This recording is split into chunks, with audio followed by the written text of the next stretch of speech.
Should Robert Sava sell the Suns immediately? Absolutely no question about it. Is he dunked? Next. This guy needs to get the fuck out of Phoenix. Why don't you get the fuck out of here?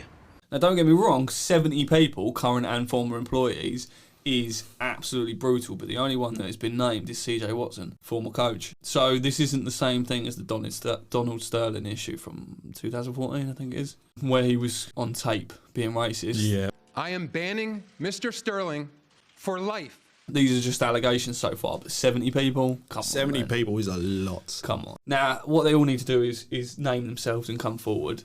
Provide whatever evidence they could potentially have, and we can get him out of there ASAP, because we don't condone any of that. The NBA certainly doesn't condone any of that, so the sooner he's out, the better. Yeah. Can't have it from a player, we can't have it from an owner, we can't have it from a fan, and so on and so on. It doesn't matter if you're black, white, Hispanic, or whatever the case may be. I think it was pre-season this interview was taking place, because Paul George was saying we're going to see a lot of missed threes, a lot of bad misses, which we have done so far. Not to put any excuse or blame to basketball. Do you put that down to the Wilson ball, or do you put that down to not putting in the work in the off-season? How true this is, I don't know. I heard that obviously the dimensions of the ball are exactly the same, and the material that they use for the ball is exactly the same as what Spalding used. Supposedly, the only difference is it says Wilson on the ball. I think this is bullshit.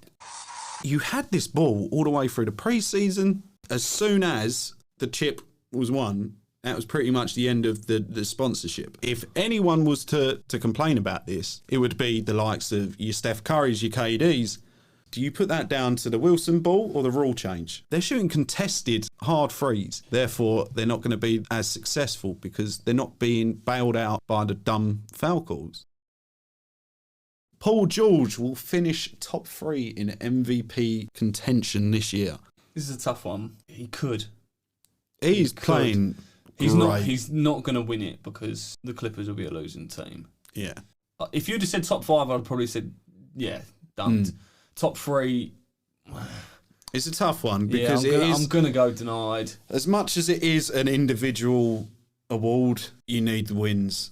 Yeah. Like, you're not that valuable if your team's not winning. And that's really what it boils down to. If the Clippers can finish 6th or 5th, I can see him being in the top 3. If they struggle to find play-in contention, there's no chance. Way too early MVP talks.